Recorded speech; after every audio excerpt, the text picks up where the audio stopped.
Hello and welcome. I'm Suzanne Goldberg, Executive Vice President for University Life, and I'm so pleased to welcome you to today's forum, Your Questions Answered on COVID-19. Thank you all for being here. Today's forum is one in a series of University Life conversations about pressing issues of our time, and COVID-19 continues to be among the very most pressing issues for all of us, both in New York City and around the world. I want especially to welcome the students, faculty, and staff from across Columbia, over 1,000 strong. And so wherever you're watching this in the world, know that you are part of a strong and vibrant community. I also want to extend a special welcome to Columbia's alumni who are watching, and to anybody else from anywhere in the world who is watching and joining us today. I'll begin with a few words about our community, and then turn to our format, some technical issues, and then on to introducing our speakers and to the conversation that you have all joined us for. First, we are so grateful for the extraordinary efforts of students, faculty, and staff, truly everyone in our community, as we wrestle with the challenges presented from COVID-19. As I've mentioned before, including in our previous forums, Columbia is the size of a small city. We're 50,000 in all, and there is not one person in this community who has been unaffected by COVID-19 and this coronavirus. I want to acknowledge too, with sadness, that we have had losses in our community, and I know many in our community have also lost people in their lives, friends, family members, and colleagues, and our hearts go out to all of you. I also want to recognize the resilience of our students and our faculty who have been online for a month now in nearly 10,000 classes, and the heroism of our colleagues on the Medical Center campus who are working day in and day out with great courage to care for the very ill. I also want to recognize the heroism of our essential workers across Columbia who are coming to campus to care for the university and to care for all of the people who are here.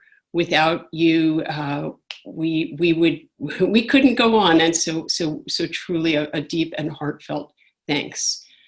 On a personal note, I want to express my thanks to President Bollinger for his leadership, to our interim provost Ira Katz-Nelson for his continuing wisdom and fortitude, to all of my colleagues on the COVID-19 task force, which leads the university's response. We continue to meet virtually every morning to address the issues, and often more so. I also want to recognize the many extraordinary deans, institute leaders, university senate leaders, faculty, staff, and students from throughout the university who are working tirelessly to ensure that our community remains strong and to support all within our community who need support in a variety of ways. Special thanks too to the University Life team for putting this forum together. This is now our third University Life forum on COVID-19, and in the prior two forums and in this one as well, I unfortunately must recognize that bias and hostility toward Chinese and Asian American students and others in our community continues and may even be on the rise. This is so contrary to our core university commitments to create a community in which all are included and which all have a sense of belonging. And it's hard to find words at a time when there is so much challenge to see, in addition to the challenges presented by disease, that we are facing challenges presented by hostility and bias in our communities.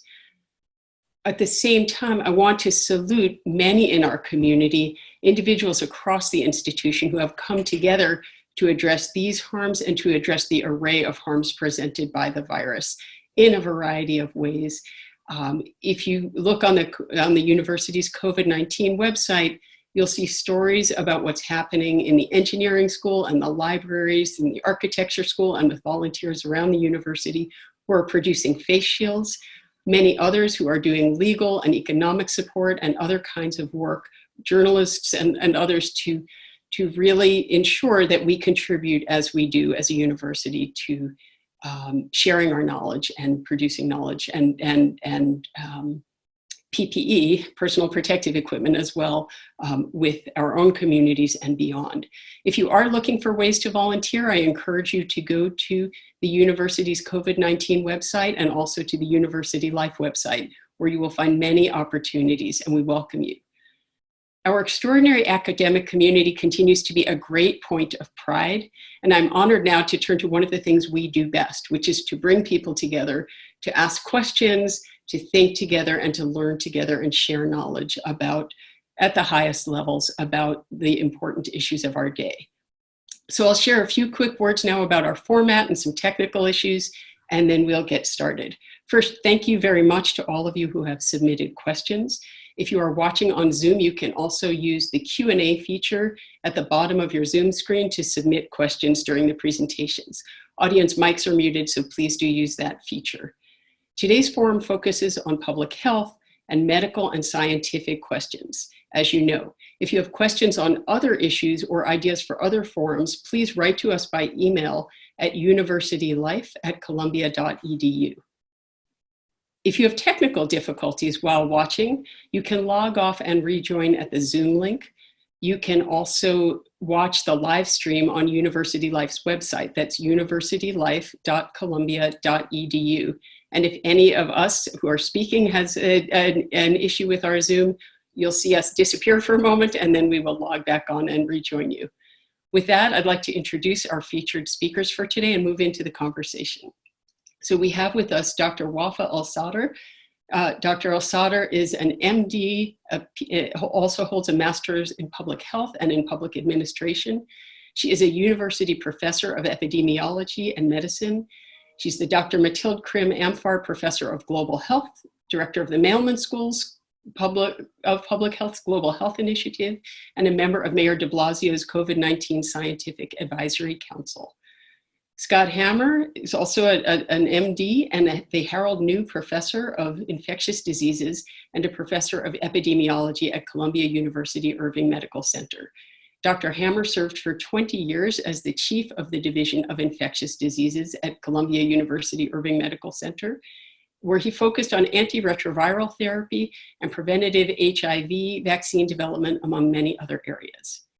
Dr. Melanie Bernitz, who holds an MD and a Master's of Public Health, is Associate Vice President and Medical Director for Columbia Health. She is also Associate Clinical Professor of Medicine in the Center for Family and Community Medicine. Dr. Bernitz convenes the university's Infectious Disease Working Group and is a member of the university's COVID-19 task force, along with Dr. El-Sadr, Dr. Hammer, and me. In addition, she is ensuring that our campus health services provide care for students during this crisis, both in person and virtually. So our format today is organized entirely around your questions. We have organized the questions into 8 segments. You might think of them as mini chapters, and we hope to get to as many as we can. And our speakers have all graciously agreed that if we need to go a little bit past the hour allotted, they are able to stay and do so. And so after we go through these 8 chapters, we'll add a 9th chapter that will be an assortment of questions that have come in over the chat function. So here are the 8. We'll speak first about transmission, then about origin of the virus, then symptoms and treatment, then testing, then special concerns for high-risk individuals, then onto individual recovery and your questions about immunity, then to vaccines and research, and then questions about the peak. What does that mean, recovery, and the future? And as we begin, I will just add how personally grateful I am to all of the speakers today. For sharing their knowledge with us. And I express that gratitude not only as an executive vice president of this university, but also as a member of the faculty, and also as a parent, and also as a resident of New York City. We really, on behalf of the community, could not be more grateful to all of you for the work that you do and the knowledge that you share with all of us. We are truly in your debt. So now we'll turn to chapter 1 of our segment today, which is questions about transmission. And I'll consolidate a few and I'll pose a few, turn to Dr. El-Sadr first, and then other speakers can jump in as they'd like. So the question that we see a lot about in the media and that many of our registrants have asked about is airborne versus droplet. How is this coronavirus transmitted? What is the difference between airborne and droplet? What's the data look like on whether this virus is airborne, given how quickly it spreads? And then a particular question, which is, if COVID-19 is spread primarily through droplets from someone who's infected when they cough or sneeze, how can asymptomatic people spread the disease if they're not coughing or sneezing? So we'll turn in a little bit to questions about masks and other kinds of questions, elevators and running, but let's first focus on these basic questions about transmission. And Dr. El-Sadr, I'll turn it to you to get us started. Thank you very much, Suzanne, and thanks for the opportunity to respond to really some terrific questions that all of you have sent in to the three of us, or to the four of us, actually. So I'm going to tackle transmission. So I think what we know is that this virus is largely transmitted through droplets. And by droplets means these are small particles that are emitted from somebody's respiratory tract when they cough and they sneeze. And these droplets contain within them the virus. And they're usually, the size is more than 5 microns in size. Now, this means that somebody who's coughing and sneezing has symptoms of COVID-19, and somebody else is close to them, within 6 feet, as we say, that they are susceptible or vulnerable to then become infected through that route. In addition, just to remind everyone that these droplets can also land on surfaces or can be also transmitted from an individual with COVID-19 if they cough or sneeze in their hand, and then they touch a surface, and then somebody else comes along and touches the same surface and then touches their face. That's another way in which this contact can also lead to transmission of the virus. Now, while it's believed that the majority of transmissions are from people who have symptoms, meaning people who are coughing or sneezing, nonetheless, there are data that are emerging now that there are other ways of transmission. For example, if one is speaking very loudly, or there's been one report of transmission in a choir through singing loudly, and through any of these activities, there's the potential, of course, of producing droplets, and these droplets can transmit the virus. At the same time, there's also concern about whether the virus is can be transmitted through aerosols. And there's a very fine distinction, and the literature is quite confusing, actually, in distinguishing aerosols from droplets. One thing is that aerosols are smaller. They're usually less than 5 microns in diameter. And part of the concern then is not only is that these aerosols or droplets can be transmitted from people who are symptomatic, but also from people who are not symptomatic, people who have the infection, but absolutely have no symptoms. There's evidence that this has occurred. There's also evidence of transmission in what we call pre-symptomatic period. And this means that someone who's been infected, but they're during the incubation period, the period of time from when they're infected until they develop symptoms. We call it the pre-symptomatic phase. And it's been shown that in people in that phase, you can actually also recover the virus from their respiratory secretions. So I think now we know that the virus is transmitted to people with symptoms, people who are pre-symptomatic, and people who are symptomatic. And that means that there are various measures that we need to put in place to prevent transmission in these different scenarios. So for example, I think, of course, keep in mind, very importantly, if somebody's sick, they have to stay at home. Please do not go out to the public or be with other people. We also know that, again, the social distancing or physical distancing is very important, more than 6 feet, meaning even if somebody is producing droplets, these usually land, they're larger droplets, they usually land to the ground within 2 feet, so then there's less risk of transmission. There's also a recommendation now, as many of you are aware, that for all of us when we are in public to wear a face covering. And the reason for wearing a face covering is not to protect oneself from getting the infection, but rather is to protect others. So that if someone unknowingly has COVID-19 and has no symptoms or is in the pre-symptomatic phase, that they would then, the face covering would then prevent transmission to others. So the importance of face covering is to protect others and not to protect oneself. And maybe I'll stop here and see. There are several other questions, but let's tackle them one by one. Sure, that is very helpful. And I'll just open in case Dr. Hammer or Dr. Bernitz wants to add. And let me just, as you're contemplating what you might add, I'll toss in a couple of other related questions, which is, I mean, first, Dr. El-Sadr, it sounds from what you're saying that the face coverings don't necessarily protect us from others, but they protect others from us. And I've seen a number of I mean, that's for the general population. Of course, if you're a healthcare worker and you are taking care of persons with COVID-19, or you're a caregiver at home taking care of a person with COVID-19, in that context, yes, wearing masks will protect the wearer. So it really is the difference between the wearing of a mask in the context of being a healthcare worker taking care of patients, or a home care person taking care of a patient, versus the face covering that people are advised now to wear in public, for example. So let's talk a moment about masks and face coverings and what actually is protective, right? So we have shared from university life, and it has been shared widely. The Surgeon General shows us all how to make a face covering out of a towel or a t-shirt or a bandana or something like that. But there are a lot of questions about how to create a face covering or mask that's truly protective. And I think especially for people who may be near others who have the virus. Does Dr. Hammer, Dr. Bernitz, or Dr. El-Sadr, who would like to jump in here?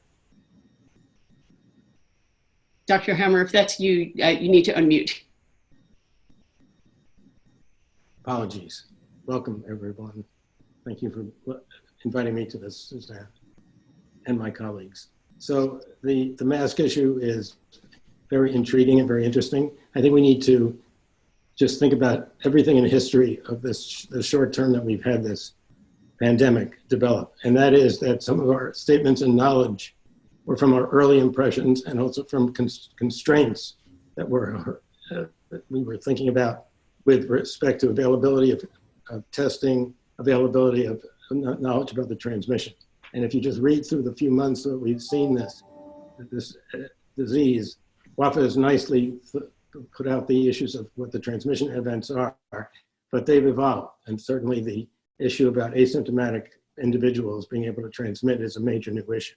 Now, getting to the mask question, first of all, I think you read a lot about, there are two types of masks, essentially. One is the N95 quote mask, which is a mask that healthcare workers wear or doing procedures where there is clear aerosol potential, and we know that we want to prevent that.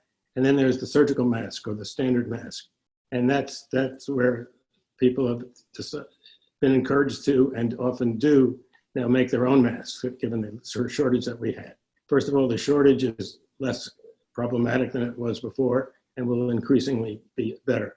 But it's basically, it's material, for example, 2 heavyweight cotton sheets is the basic issue, and it needs to go over the bridge of the nose and go underneath the chin. And you see many pictures of these. We've talked about who it protects and who it doesn't protect. One thing I would suggest is that there's also a psychological issue and a sociological issue related to masks. And that is, if you go out and see your colleagues or your neighbors or people when you're going to the supermarket and behaving properly and adhering to the rules, you'll see, I think there's an acceptance more of the mask. It's reassurance in one sense, but it also puts up an extra barrier. And what it should do is reinforce the issue of distancing yourself, social distancing of at least 6 feet, and frequent hand washing. And one caveat is that it does not replace those. The masks work if you add it to the other issues, and you should still adhere very strictly to the frequent hand washing and the distance separation. Those are the main points that need to be followed. And the mask is adjunctive to that. But it should be, I think, if there's a community issue, I think we should take it as a positive when people are wearing masks, because it shows that they're listening to the instructions, they're trying to do their part as citizens. And I think it should be encouraged for now. And one of the things that I've certainly heard, and I know has been true for myself, is it stops us from touching our faces so often, which is quite a human instinct. Yes. Let me just ask, some people have written in and asked, for a little more precision, how can asymptomatic people spread the virus if they're not singing loudly or coughing or sneezing? Is there another sentence that anybody can add on that? So I think I'll just say that it exacerbates the concern about aerosol transmission, because what it is if you exhale, if you just normally breathe, I think just think about your breath in the winter. When you just exhale, you see the cloud in front of you. So those are really microparticles where virions can attach or virus particles can attach. And if they stay in the air a little bit, or they're close enough to an individual who breathes them in, then you can transmit. And I think that asymptomatic individuals who are not coughing or sneezing, but just breathing, and this is where the distance from where the index person is, or the person who's infected, that distance is clearly important. But it also raises the issue of what the proportion of transmissions are from aerosol. And maybe Wafaa wants to clarify what I just said, or. I think that was actually very helpful. Let me. Can I Sure, please. add just one more point before we move off of masks? I concur with everything my colleagues have said, but the one reminder, and Dr. Hammer mentioned it, is not to get a false sense of security from wearing the mask. It doesn't replace physical distancing and the other pieces. And then secondly, if you're using a cloth mask, to make sure you're washing it frequently. As we now said, those particles may be on the outside of that mask. You have to be careful when you're removing the mask that then doesn't come in contact with your hands and then get transferred to your face. Wash the mask frequently, and if you are using disposable masks, ensure that you're disposing. You can reuse them for a short time, but be careful with the removal of those masks so that you don't transfer virus. And should you wipe those masks down with anything, the kind of disposable masks? So any ideas? Some people say leave them in the sunlight, spray them down. I don't know. Yeah. Fair enough. Let me ask you a couple of follow-up questions to this sort of issue of transmission, which is about elevators, right? Lots of us in New York City or wherever we are in the world are living in buildings with elevators, and it's not always possible to get in the elevator with no one else in it. How much of a risk is that? We also have lots of questions from runners about, should I wear a mask when I'm running? And how far really do I need to stay away? And then we've had some questions about people just taking a walk with a neighbor who is known to have been sick and has recovered. And I know some of this gets into questions about immunity, but just in terms of taking a walk with somebody who you don't know whether they're fully recovered or not. Can you address some of those? Elevators, running, and... I think the elevators, I think there should be an attempt to decrease the numbers of people in an elevator. I think it's going to require people waiting longer for elevators, but I do think, again, if everybody is wearing a face covering, and to try to minimize the numbers of people in an elevator, because it's also is a very confined space. And just to keep in mind that transmission also depends on the space that you're in as well, and the ventilation in that space and so on. So I would say to be cautious in elevators and avoid crowding in an elevator, even if it means waiting a bit longer for an elevator. I think in terms of running, this has come up again and again. If anybody can run with a mask, I applaud them, because I couldn't. But I think, again, is that, remember, wearing a mask is really to protect others, right? Rather than to protect oneself. And again, the most important thing is to maintain physical distancing. That's very critical, whether one is walking or one is running or sitting. It's the same fundamental principles of keeping as large a distance as possible between individuals. Okay, thank you. I'll say my non-professional, non-medical person's version of this was to go running with a folded up shirt so that I could put it over my face whenever I had to get too close to somebody. Not asking for anybody's endorsement, just sharing a strategy. Reasonable. There's just one more question about transmission and droplets, which is, do we know how long these droplets stay in the air after somebody coughs or sneezes or even breathe. The droplets, I mean, what we know is what's been looked at in terms of experimental conditions and studies, and it's thought that these droplets, because they tend to be larger, like I said, like more than 5 microns, is they do settle down within 2 to 3 feet of an individual. We have also, there's been as well questions about how long is the virus viable on surfaces, because that comes up all the time.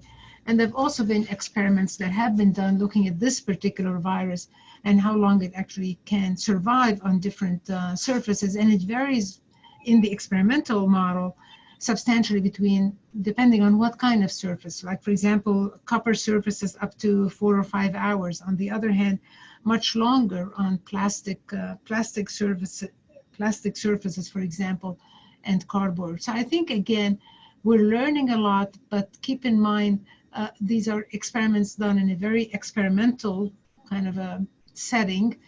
And what's been noted is that even though the virus can be as long as X numbers of hours or days, there's an exponential drop in the amount of virus very rapidly by hour. And so this gets into just one more question about transmission, and then we'll move to the origins of the virus.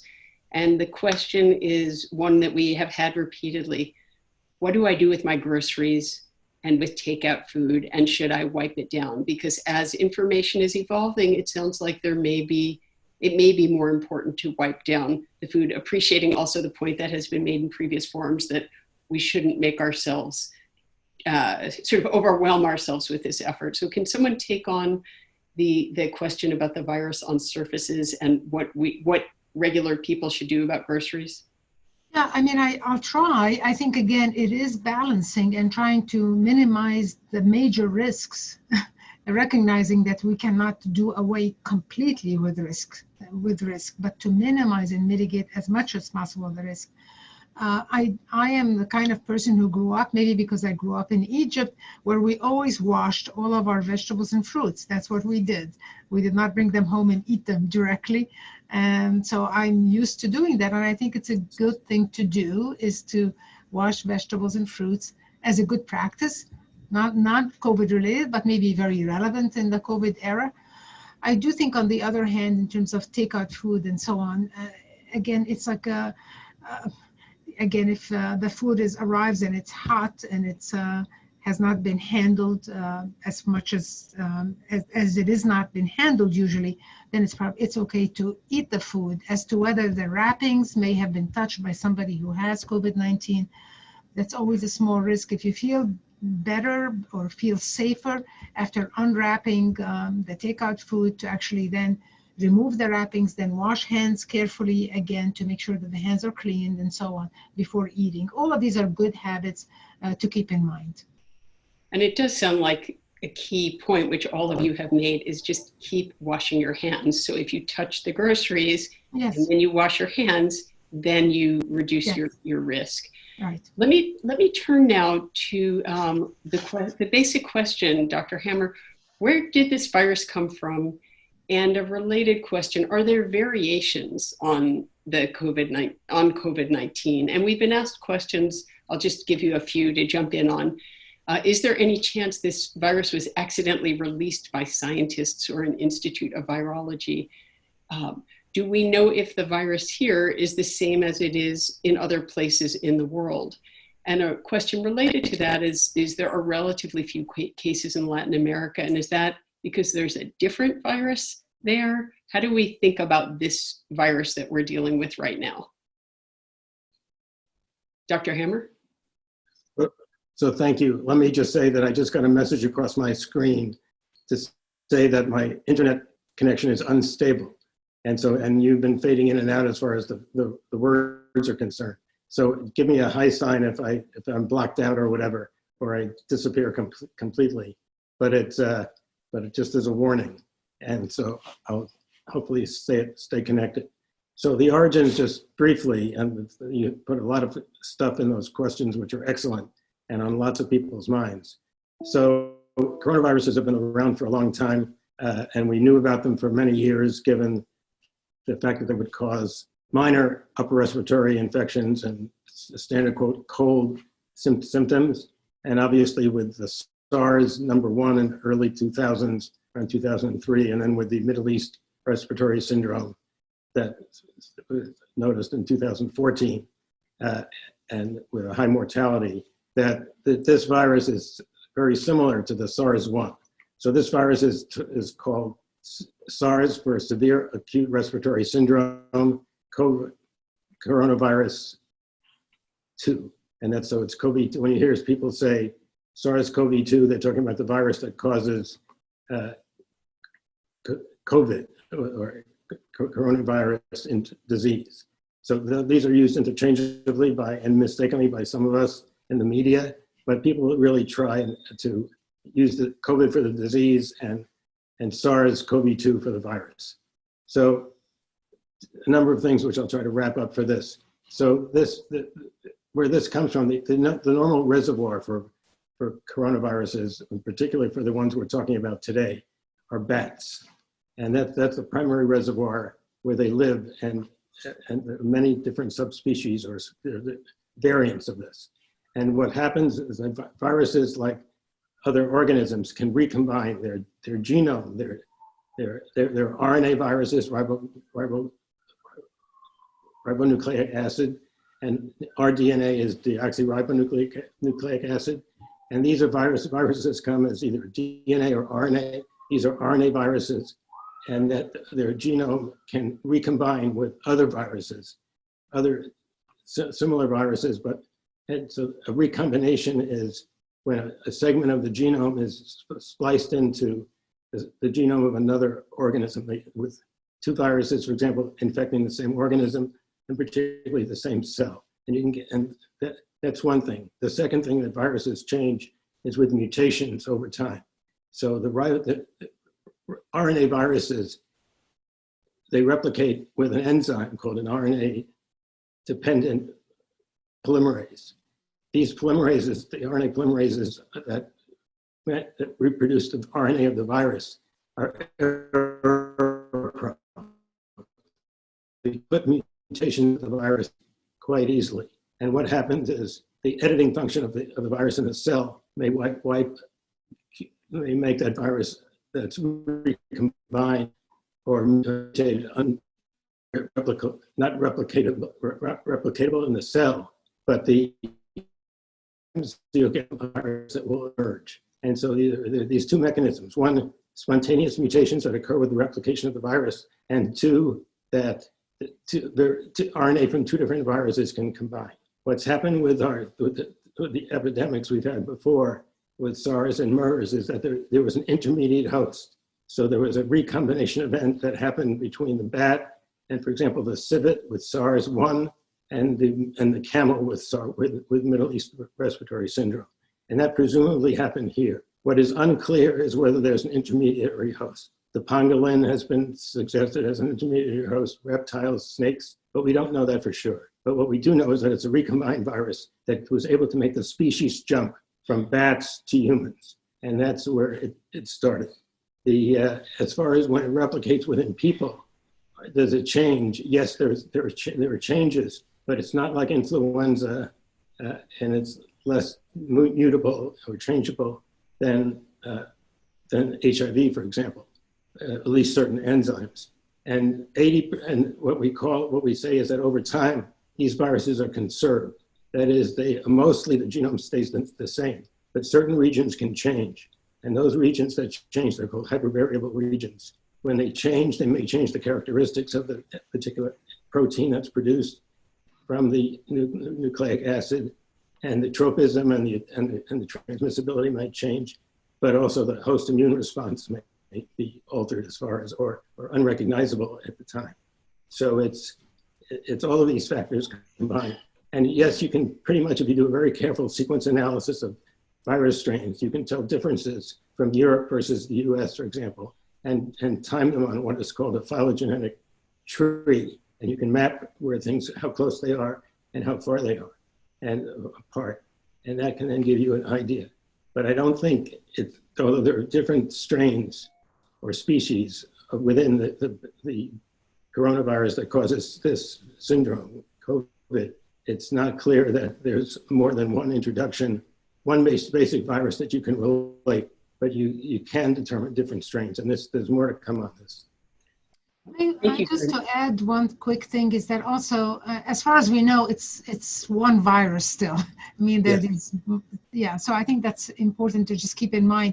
And I don't think that Latin America, although it's in South America, there have been fewer cases than have been in North America. We are the epicenter now in the world in terms of new cases. Nonetheless, some countries have been severely affected. I think there have been more than 21,000 cases in Brazil and 7,000 cases in, last I checked, in Chile, and Peru has a similar number.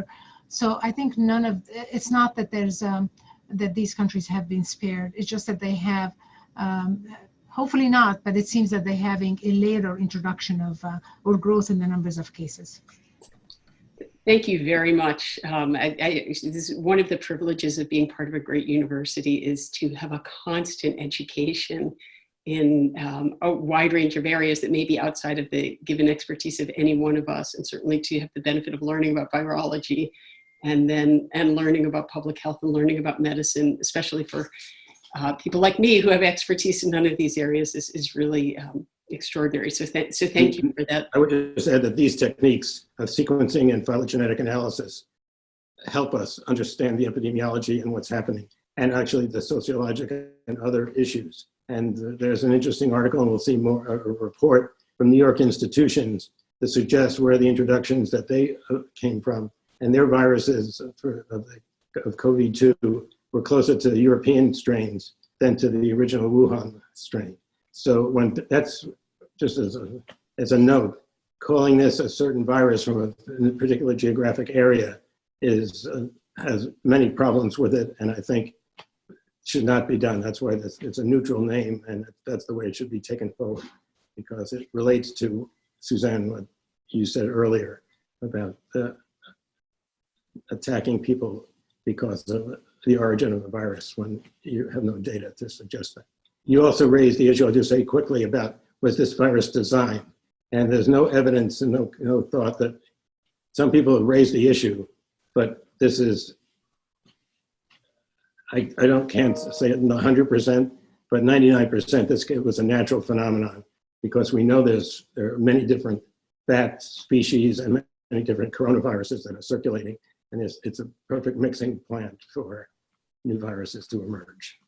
And I will say thank you for that. And one of the the pieces that's been out there in the news that I'm sure many have seen is this concern that this will become an increasing problem with climate change, and as humans begin to interact with species that we haven't necessarily interacted with in the past. We'll come back to that in another forum. For now, I'd like to turn to segment 3, which is about symptoms and treatment. And we'll start with Dr. El-Sadr and then move around to the group as needed. But we have had a number of questions of what really is the list of COVID-19 symptoms. And then we'll focus in on 2 particular areas right now and then come back with some more questions. But one is a set of questions around mild cases. Can somebody have COVID-19 and not have symptoms, or have only some of the symptoms for a short amount of time?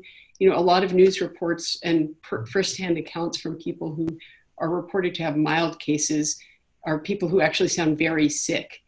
Is there although they're still at home, is there a truly mild version? How long do symptoms take if you have a mild case? And is it possible that you could have COVID-19 and still not infect the other members of your family, even though you're living with them and hadn't necessarily taken all of the precautions you might have? So it's a big bundle of questions. Let me toss it over first to you, Dr. El-Sadr, and then we'll move to others. Yes, certainly. I think a lot of what we know about this virus comes really from the place that has had it for the longest, which is from the experience in China. And what we know to date is that about 80% of people who get infected with SARS-CoV-2, this virus, have mild to moderate symptoms, and only about 15% or so have severe symptoms, and 5% have critical symptoms at the time of presentation. So there's a spectrum, but the vast majority have mild to moderate disease. of course, there's a big spectrum between mild to moderate, and people's tolerance for symptoms, of course, varies substantially as well. And some people have described feeling that they're getting better, then they feel they get worse, feeling worse at night and feeling better during the day. So we're learning a lot about the symptomatology. But what are the most common symptoms? The most common symptoms that have been reported are fever, cough, sneezing. Also, some individuals have diarrhea as well with this infection, as well as severe fatigue and muscle aches have also been reported, as well as also an unusual symptom, which is the loss of a sense of smell as well, which has been reported. So those are the most common symptoms that have been reported. But certainly I know of people who've had very mild symptoms of feeling a little bit of fatigue and fever for a day or two with resolution of their symptoms thereafter. But the symptomatology in the course can vary substantially between one individual and the other. I think then the other thing is that, yes, people can be completely asymptomatic, as I mentioned before, and they don't know that they have the infection in their nasopharynx. I think as well as they could be infectious, like I said before, when they're pre-symptomatic, before they start developing the symptoms.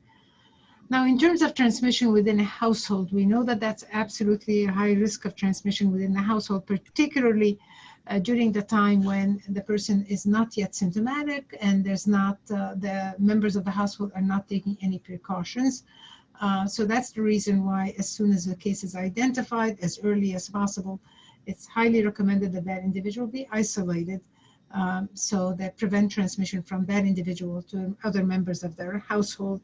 And then for if someone in their household has to take care of that individual, is to then, it's important that that individual then wears a mask to prevent them from acquiring the infection.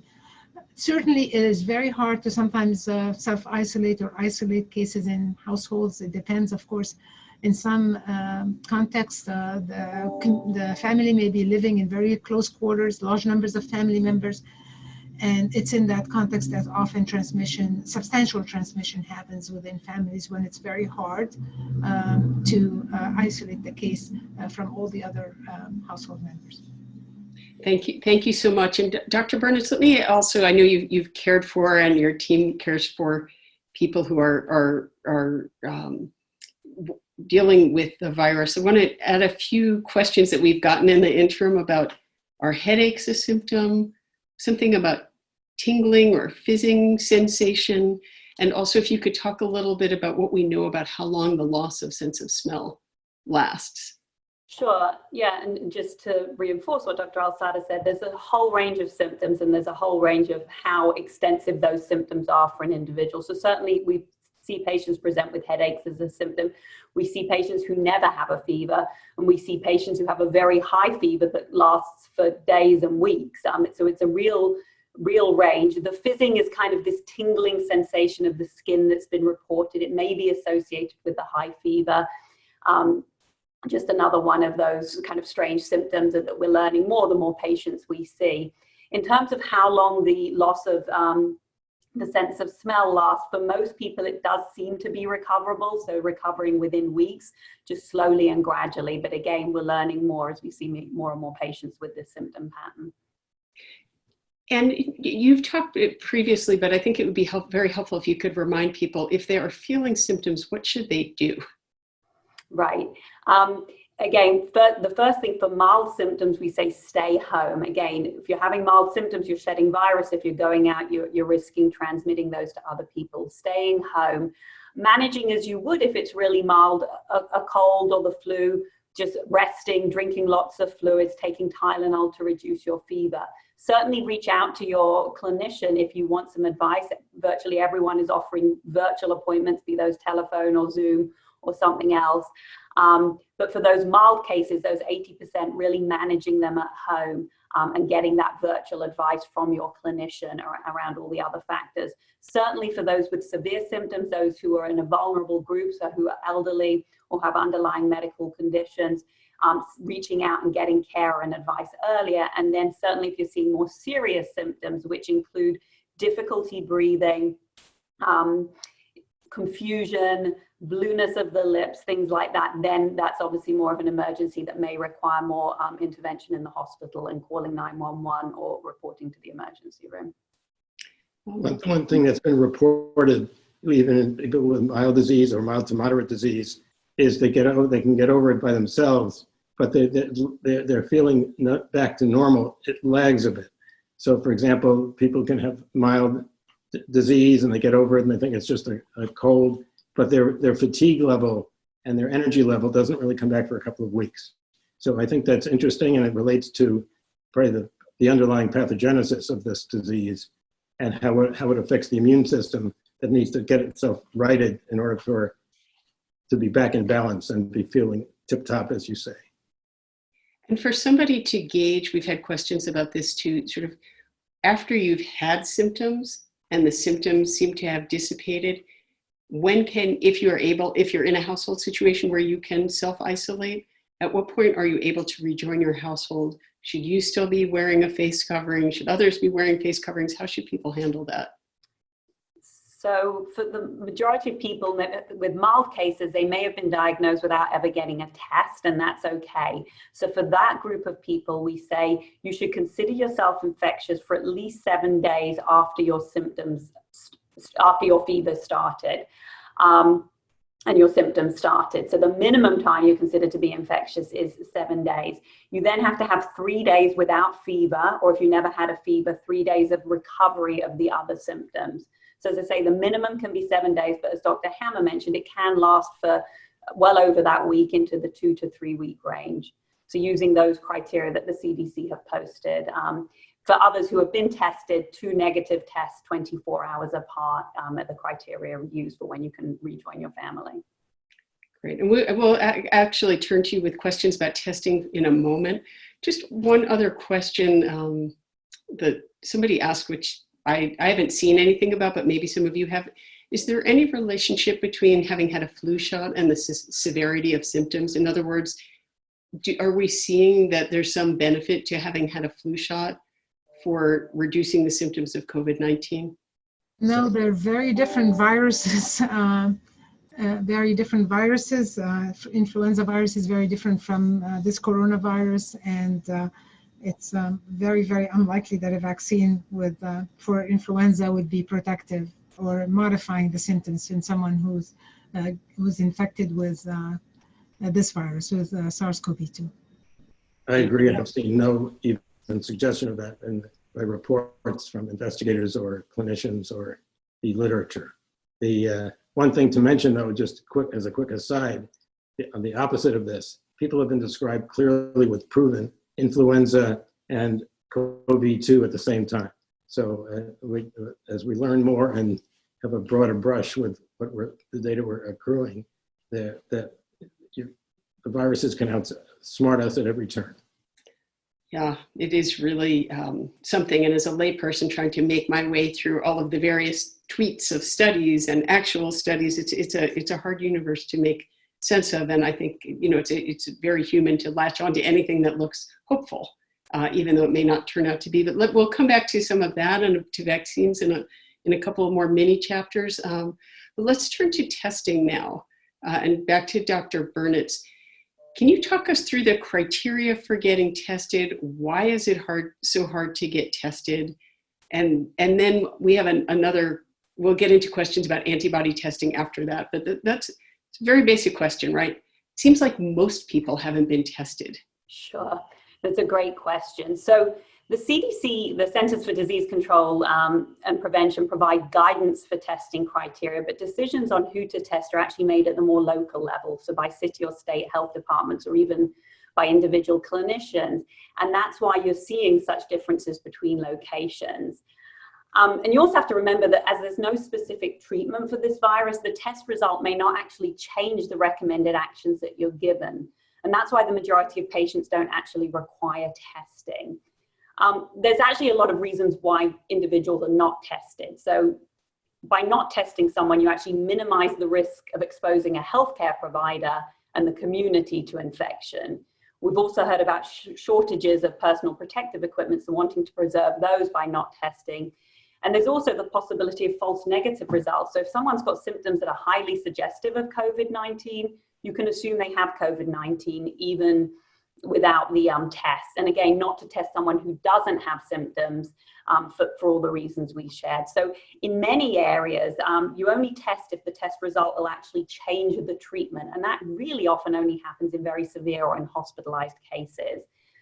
For New York City in particular, it was announced last week that there's a serious shortage of the swabs that we use for collecting the upper respiratory specimens. So that impacts our ability to test. And as the swab supply declines, we want to ensure that hospitals where really having the test result would make the difference have adequate supplies.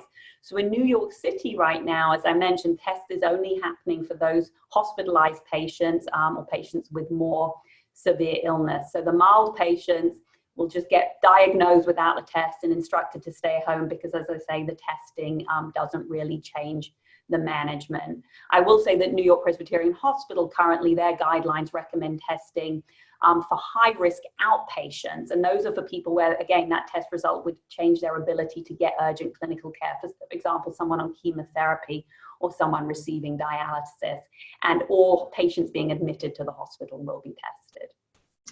I think the testing policy, I completely agree with what Dr. Bernitz mentioned and the rationale for this testing approach. I think it's important to keep in mind, though, that the numbers we see in terms of confirmed COVID-19 cases, like in New York City, for example, almost more than 100,000 cases. These are confirmed cases. These are cases that had the test. This is just the tip of the iceberg because, as we mentioned, there are a lot of people who have mild symptoms who don't get tested, or moderate symptoms who are taken care of themselves at home. And all of these individuals are not counted in this number. So I think just epidemiologically, it's important to realize that the numbers of confirmed cases is really a subset of the total likely numbers of COVID-19 cases in our city and in this country or around the world. And I would just add that this is a fluid situation, and we certainly hear scientists and our political leaders saying testing, testing, testing. And what do they mean by that? So I think the part of it is the population issues, and that with as the tests themselves and the availability of all the support materials are there, we're going to see the testing increase. And what the purpose of that is to really get a better picture of what's out there in the community, and to amplify what Wafaa said, the tip of the iceberg. What is the iceberg? Do we have any clue about that? And how does it tell us more about what the reservoir is for outbreaks or resurgence later in the population, and what's simmering under the surface? I mean, it's quite extraordinary when we know there are nearly 2 million confirmed cases in the world, and we think about the numbers of people who we all know who have had symptoms and have not been tested. So my layperson's guess would be the number. That iceberg is quite large and exponentially larger than the tip. Mm-hmm. Let me turn us. Oh, did someone have something before I turn us to antibody testing? And there are a range of questions here, but if you could just explain, what is antibody testing? Will there be widespread antibody testing at some point? Is it reliable? How do we even think about that? And I know this is another one of these areas where information is changing every day. So Dr. Bernitz, maybe is it right to start with you on this, and then sure, others can jump in? Sure. So just to differentiate, a diagnostic test is a test to use to see if you actually have virus present in your body. So that's the test that we're talking about just previously. Antibody testing is a way to see if you've previously been infected with a virus, because antibodies are created by your body when your immune system responds to defend you against an antigen or a virus. And antibodies fight the virus and then in many cases remain after you've recovered. Sometimes these antibodies can persist for many years, which makes someone who's recovered from an infection non-infectious to others moving forward, and then no longer susceptible to becoming ill again. And antibodies can be created to a virus even if you never had symptoms. So that's why there's all this excitement over antibody testing. And there's a lot of research work going into to making antibody tests available to look for antibodies for SARS-CoV-2. Where we are right now is that these tests are of uncertain reliability and may be inadequate to diagnose infection. So the Food and Drug Administration is allowing manufacturers to distribute these test kits, but the FDA is not independently assessing these tests for reliability or sensitivity or specificity. So there are still some limitations in that testing currently. So it sounds like if we were having this conversation in another week or two, we'd probably be having a different conversation as we know more about what will happen with antibody testing. And maybe at some point, we'll be able to all know whether we've had COVID-19 or not, but that's a bit of a ways away. That's the definite hope and the definite ideal moving forward. And we'll talk more about that when we start to talk about peak and recovery and what it looks like to turn back to work. So let me just remind our audience where we are in our mini chapters. We'll turn next to special concerns for high-risk individuals, then to questions about individual recovery and immunity, so a little bit more of coming back to what we're talking about now, then vaccines and research, and then conversation about peak and recovery. And clearly we'll go past our 1:15 designated time, but with the permission of our panelists, we'll keep going a little bit longer and also try to keep ourselves moving along. So let me turn to questions about people who are at high risk for COVID-19. And we have a number of different questions here. I'll lay them out and then just ask you to jump in. I think Dr. Bernitz, you're going to kick us off again, and then I'll ask other colleagues to jump in. One is, why are areas with large low-income immigrant and racial minority populations, especially African-American communities, hardest hit? Second, who is really at high risk, and what really are the conditions that would lead someone to be at high risk?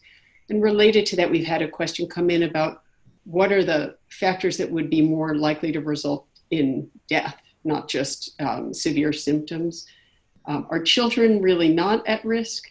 A number of questions about people with asthma. Does the high-risk group include people who have well-controlled asthma with a steroid-based inhaler, who just use that regularly? Number of questions about caring for elderly people. Is it okay to move people from one home to another at this time? How do we keep at-risk family members safe if there's one family member who's out in the world as a healthcare worker or other essential worker? Questions about special risks for pregnant women. So it's a lot of questions. I know you all have them in front of you. So Dr. Bernitz, if you want to jump in on some of them, and then Dr. Hammer, Dr. El-Sadr follow up on some others, that would be great. Sure, I think we could do an entire panel just on these questions, but you're also, I apologize that we're not going to do justice to any of them. I think thinking through the question around low-income immigrant and racial minority populations being hardest hit is really important. And I'll just start with a couple of comments and then turn to my colleagues. We're certainly seeing a higher proportion of racial minority populations, particularly African-American population, with higher rates of hospitalization. And I guess it's underscoring some long-standing racial disparities in health and healthcare in the US. In many cases, racial minority populations may have more underlying medical conditions such as diabetes or hypertension, heart disease, or obesity that put them at higher risk for complications of COVID-19. I think members of this community may be at higher exposure risk, particularly if they're working as essential workers. Additionally, it may be harder to physically distance if living in close quarters with other family members. So I think all of those factors together may start to tackle why these groups may be at higher risk. And then I guess the last factor could be accessibility to healthcare.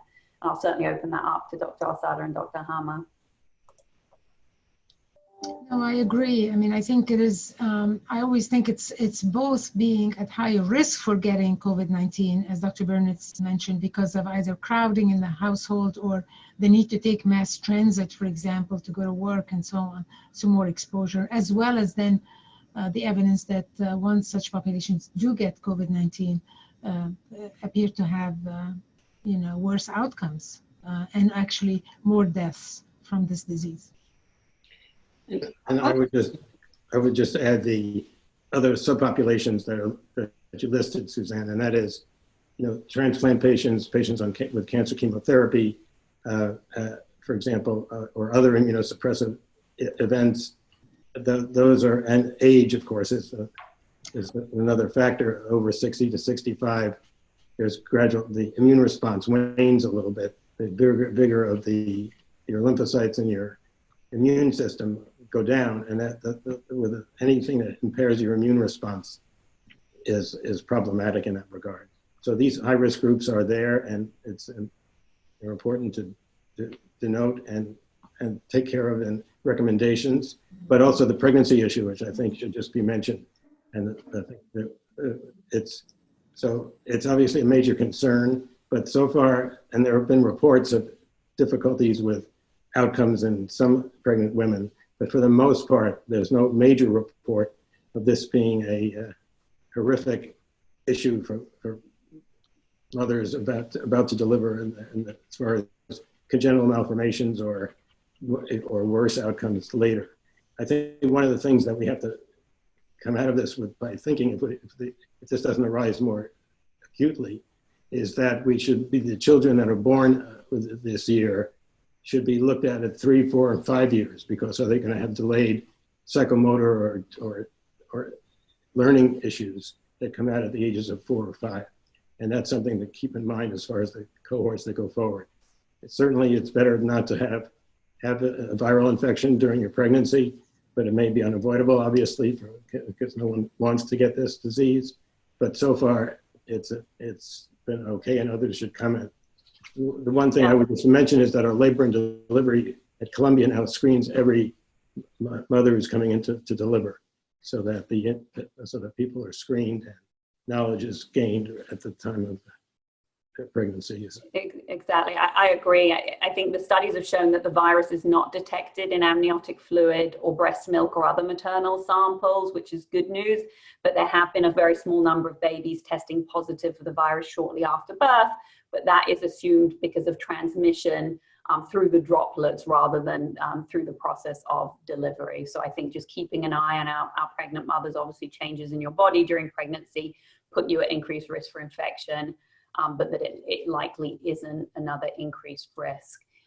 And I think also to just go back to the question on asthma, because that's one that's been coming up very often. The CDC stated those with moderate to severe asthma are at higher risk of complications, but it is really important to continue to use your preventive asthma medications, including your steroid inhaler, throughout this time. It looks like the way COVID-19, the inflammation that it causes in the lung tissue is different to the way the inflammation happens with asthma. It's in a different part of the lung. So it really doesn't look like those with asthma are more likely to contract COVID-19 than anyone else, which is good news. But again, poorly controlled asthma could lead you to having more serious illness if you did get COVID-19. Thanks. I'm sure that is very helpful for many of our listeners. And I'll just add, because I do a lot of work around LGBTQ rights, that there are certainly a number of studies and publications suggesting that LGBTQ people, as we know, often have diminished access to healthcare due to discrimination and stigma. And so it's another population that may be more vulnerable at this time. So just to go back to one question, are children really not so much at risk for COVID-19? And what about young adults who may be wearing face coverings a little bit less, with a little bit less consistency than older adults? And I'll just reinforce in this moment that at whatever age you are, if you're old enough to be watching this video, you're old enough, as I understand it, to be wearing a face covering when you go out of the house. Yeah, I don't think we have evidence that children are less at risk than adults. I think what the data show thus far is that it appears that children may have milder symptoms with COVID-19 and therefore are less likely to get tested and so on because they don't have prominent symptoms. I think these are the data from the early data from China. I think that's where serology is going to be very useful, the serologic tests that are going to tell us, hopefully, when we have a reliable serologic tests, then we'll be able to test different population groups, including children, and we'll have a more accurate accounting of really, what is the attack rate amongst children. And it's serologic test, that's the test for antibodies, the test that's the test for antibodies, not a diagnostic test, but a serologic test, which means you've had the infection. So I think that maybe, and that's another group where I think serology in the future will be very useful. Okay, so I know we're going to continue to move forward to try to not take up too much more of your time, but we did have several questions about animals, and so I do want to raise those with you, and here in essence is what they are. Should I worry about my dogs getting the virus when I take them outside on the grass where other people have walked, Why do people recommend staying away from household pets when you're sick if they don't necessarily catch or carry the virus? And how did a tiger at the Bronx Zoo contract COVID-19? Anybody? Dr. Bernitz? Sure. So there's certainly been, CDC is aware of a small number of pets, including dogs and cats outside of the US, reported to be infected with the virus after they came in close contact with people who were infected. I don't know that we've seen reports of pets in the United States so far, and we certainly haven't seen evidence that pets are spreading the virus to people. But yes, as you say, the first case of an animal testing positive in the US was a tiger that was showing symptoms of respiratory illness at the Bronx Zoo, and the samples were taken from the lions and tigers and shown to be COVID-19. And my understanding is that these animals were exposed to a zoo employee who was actively shedding the virus, who was actively unwell, and that investigation is still ongoing. So I'm sure we're going to learn a tremendous amount more about that. And the reason why we recommend that you restrict contact with your pets and other animals is just like you would any other people. Although we don't know that the pets get sick, we want to limit contact to ensure you and your animals stay healthy. As we've seen the tigers get sick, we would hate for you to transmit it to your dog or cat and them to get sick as well. And I don't really want to be in the position or have anybody be in the position of having to put a face covering on a tiger. That doesn't seem like a great activity. Let me now, we have 3 sections still, and so we'll be quick, but I do want to turn now to recovery and immunity for individuals, and then to vaccines and research, and then a little bit about the peak and recovery of society. And so let me just narrow the questions around recovery and immunity for individuals to this one, which is, what do we know about immunity, right? We've heard a lot to suggest that people who have had COVID-19 are likely to be immune from getting it again. We've also seen some reports, especially out of China, to indicate that people who had COVID-19 have again tested positive. Can you give us any insight about immunity? Dr. Hammer, let me turn that to you. So I'll start. So all things are possible, I think, is what this discussion comes under. And the normal immune response, as was discussed earlier, you have an infection with the virus, your body develops an immune response, which is related to developing antibodies, which come from your B cells, and cellular immune responses that help contain the virus from lymphocytes, for example, or monocyte macrophages, which are another type of white blood cell. And that, what usually happens is the virus wanes, the immune response goes up, things go back into balance, and the patient is recovered. What is happening, that's the essential issue here. But the antibodies are not just one antibody. It's not many tests measuring one thing. It's many tests that are being devised that may be looking at different types of antibody responses that are important in this regard. And there are a number of reasons to look at that. One is, are they immune? Well, we'll know that from future studies of people, because it looks like people may be immune, and that's related to the history with coronaviruses, as well as the knowledge of that it's not a virus that changes dramatically. And so that if you have a vaccine against a strain that is with conserved epitopes, they're called regions of the genome, and the proteins that are derived from those, if you have a vaccine that covers 90% of what's out there, and even if it changes a little bit, that's going to be okay. Also, since we're moving quickly, I'll just mention that the immune response also can be problematic. So the immune response, for example, if you have immunopathologic injury, if your immune response creates too much inflammation, you can get injury from that. And that's one of the things that is thought about in the second phase of of disease where some people appear to be recovering or static after 5 or 7 days of illness and then suddenly get worse and have to go on a respirator, a ventilator. And those people have an immunopathologic injury that leads to what is called adult respiratory distress syndrome. And so there's interdicting that response is important. The other thing I just quickly mentioned is that the antibody response may help us with defining a vaccine, because if we know what's protective immunity in a natural infection, and we can try to mimic that in a vaccine. And there's also this entire discussion that's going on nationally and internationally about using convalescent plasma from people who've gotten better and recovered from the disease to infuse into new cases where the antibody may be therapeutic in people who are quite sick. So it's a broad stroke. So it's the idea of convalescent plasma. The plasma is itself convalescing, getting better, and hopefully helping others. And we've had some questions about what can somebody who has had COVID-19 do, and there are setups, I think, in hospitals in New York and around the world to collect plasma. So if you're interested in doing that, maybe we'll be able to add something to the university's website, the University Life, and also obviously, if you're wherever you are in the world, you can contact a hospital near you.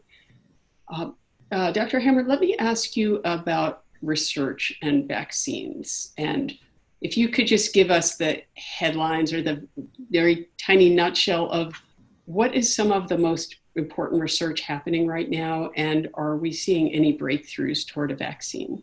So just very quickly, the immune response that we've discussed here today is the first level of the immune response. So that's being dissected by research labs around the country and the world to sort of see what is the response, what is the cell of origin, what antibody is it, or what cellular immune response, and to try to mimic that in a vaccine. There is certainly one area of the virus called the spike protein, which is where it touches the cell and enters the cell, that has got where the most research is being done, because people think that's the big payoff.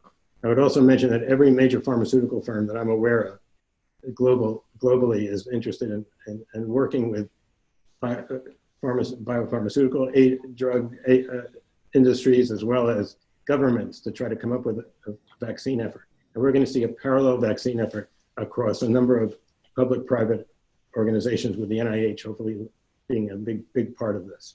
And so I think the issue is how you present what region of the genome you pick to be part of the vaccine, and how you get it expressed. You put in a messenger RNA that codes for the protein, you put the protein in, what are called adjuvants do you mix, what's the regimen?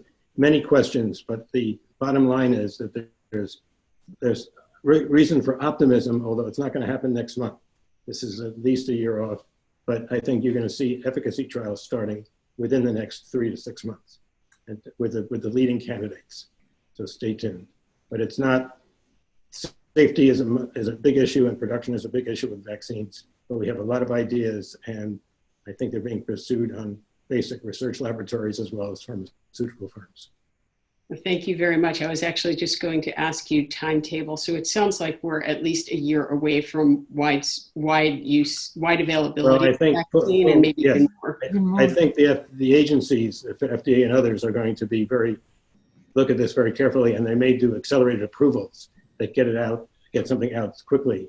But that, you still need the data that it's safe before you vaccinate the entire population. Absolutely. And there's also, I know there are a lot of studies coming out about different types of medications and whether they might help reduce symptoms. And so I'm not even going to attempt to pronounce them all. But I guess one just very quick question before we turn to questions about the peak and recovery and our future is, if you're a layperson, right, where is there a good place to go to learn about research and figure out what you can trust and what you can't? I know that's a question that takes years of study really to answer, but if you have a one sentence version of where we can go when we're seeing things about the various kinds of medications that are available, and even for treatment of people now in hospitals, let alone vaccine research. So I would just suggest two things. One is clinicaltrials.gov is a website that lists all the trials that one wants to think about that are registered with the registry there. And that's a good place to see what studies are being done or what are immediately planned and which have been enrolled. And I think that's important. The other thing is, if you computer able, just do the search on PubMed, and the articles that come up on PubMed are usually more reliable, not totally, but vastly more reliable than just a blind search. Thank you. And that's PubMed, right? PubMed. I do think, though, yes, I agree completely with Scott. I think, the important thing is that any of these studies are what we call peer-reviewed, meaning that they've been reviewed by a group of peers and thought to be of high enough quality to be published. But now there also are several, because of the pace of advance in the science and the urgency of the situation, there's some science that's also being published in the pre-publication kind of websites and so on. So it's in order for people to take a look at the evidence and then make their own judgment. Obviously, it's much better if it's peer-reviewed before it's published, but there are these pre-publication websites as well. I think there also are areas where there are digests of science, because I think not everybody can actually has the background to read the original articles, but there's some reputable places, like, for example, where there's synthesis of the articles that are done. I mean, we at ICAP, we generated daily synthesis of the important articles that we disseminate and try to kind of explain them a little bit for the lay audience. But there also WHO does that. CDC is obviously very reputable website.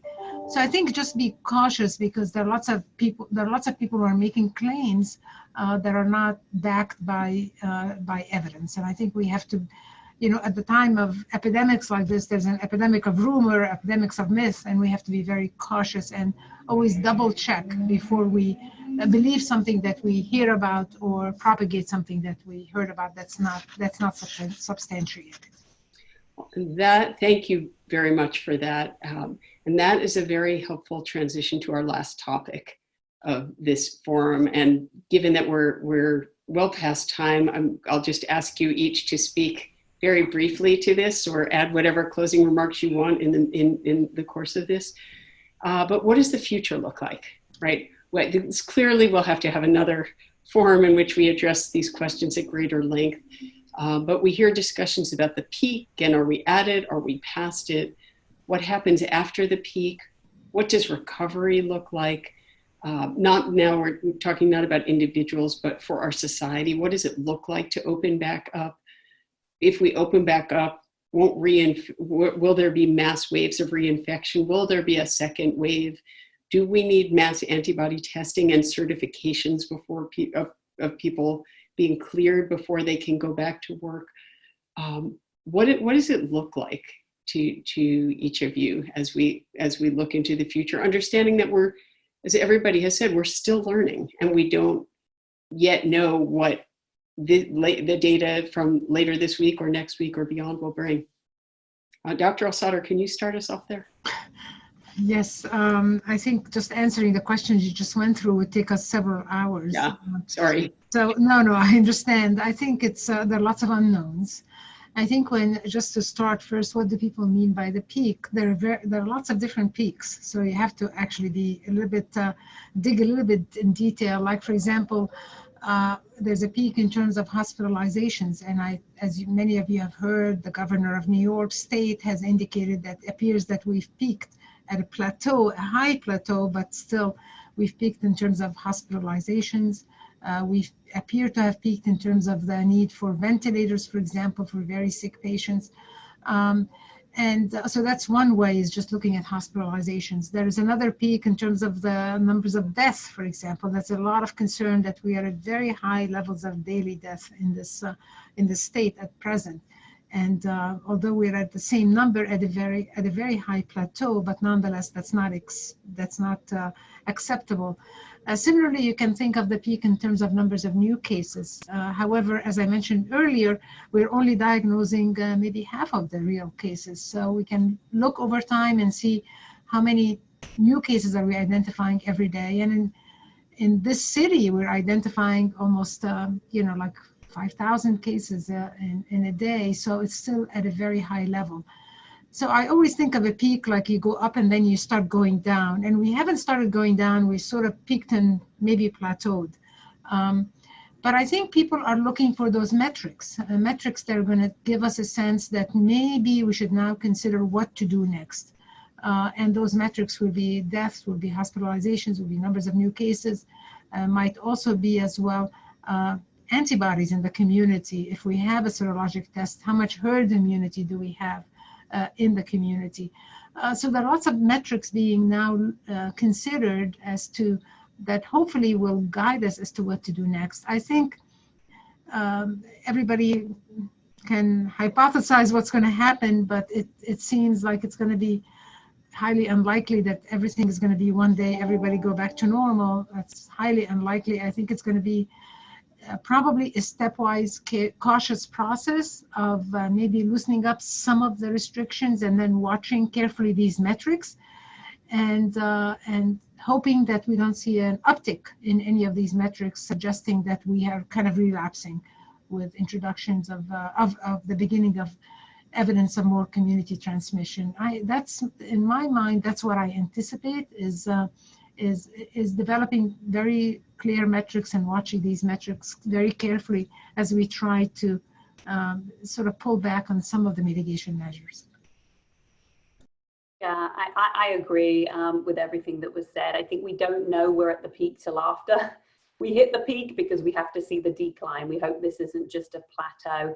And I would say, there's just so much uncertainty around all of this. We need more data and see where we get to on the other side. I think in terms of the future piece, we know that we're unlikely to have globally eradicated COVID-19 before we start lifting restrictions. And that's why the stepwise approach you're hearing about around the relaxation of restrictions is going to be so vital. And we're all watching China as the first country to start to relax the restrictions and figure out the best way to prevent a second wave or a large second wave that overwhelms our healthcare systems, obviously waiting for the vaccine, widespread antibody testing to know who's at risk and who is not. But even as we start to relax the restrictions that have been put in place, social distancing or physical distancing will remain important. We'll go back to the place where we have to rapidly identify a case and isolate them and contact trace and test those around them and use all those pieces to really try and get back to some normalcy in our lives without putting our population at risk and without overwhelming our healthcare system. Thank you very much. Dr. Hammer, anything to add? So I agree with everything that's been said. A few points. One is as when you look at the graphs that show the plateau that's happened, that I think that what the major question is are we going to start going down, or is it going to be a shoulder on a graph that goes up again, or will there be a valley and then a peak? And I think everything that's been said will drive to that issue. But I think that's the one question the public should have in mind in our community. But as you look at Governor Cuomo's daily address, which is his PowerPoint presentations are marvelous. What is this, a shoulder on a curve, or is this really the beginning of a downslope? And looking at the data every day, it becomes a little difficult because this is really playing out over days to weeks. And so you have to look at this week versus last week versus the month before. That's one thing. The other thing I'd say is what the recovery going to look like. We're not going to be normal for a year. I can't imagine we'll be normal in a year because we've got so many things to clarify during this period. But we're in a much better position to end on a positive note. We know much more about this pathogen. We're learning every day about the epidemiology, the clinical spectrum, and the therapeutic side is encouraging. And let me just make a general comment. Where we've progressed in antiviral therapy is when we've dissected the virus and we've got a target and we go after the target selectively. More blunderbuss issues that may hurt the cell as well as hurt the virus is not the way this is going to happen. This is going to happen through really targeted therapy that is highly specific for the pathogen and doesn't injure the cell. Plus, we're already working on combining antiviral therapy, with immune control because of the hyperimmune issues, the cytokine storm, the protein release that makes people sick and gives them the respiratory syndrome at the end, later in the course. So a bimodal therapy is probably what's going to happen, and more drugs. And there are some good drugs that are coming out. And also just a note of caution, people will look in their New York Times today and see the chloroquine deaths. And chloroquine and hydroxychloroquine that have been used and are being used widely, certainly hydroxychloroquine as a possible treatment. And it has to be done very carefully and under observation because it can affect a certain part of the electrocardiogram. And if you get intervals that delay, you can get an arrhythmia, which can be problematic or even fatal. And that is so the hydroxychloroquine, the azithromycin combination, they all drive to these toxicities. And that has to be thought about very carefully. And then we need the trials that will determine what's effective and safe and what is not. And some of the products that are out there are doing that.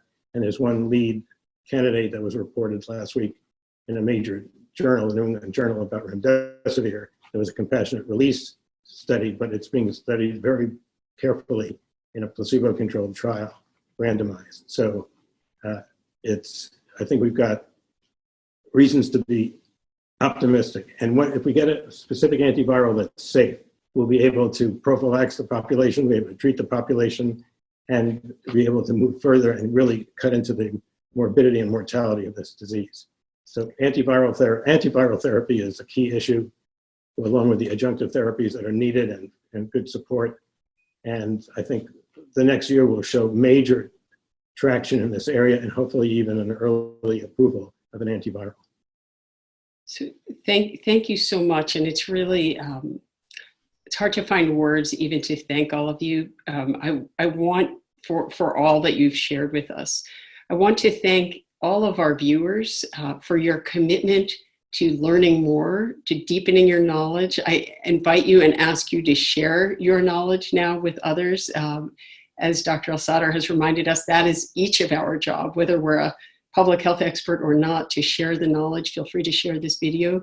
You'll be able to find it very soon on University Life's website. That's universitylife.columbia.edu. And now please join me in thanking our extraordinary speakers for sharing their knowledge, sharing their insight, sharing their time, and with hopes that we continue, and knowledge that we will continue to push back at this disease in every way that we can, both across Columbia University and around the world. With that, I thank you all for joining us and wish you well.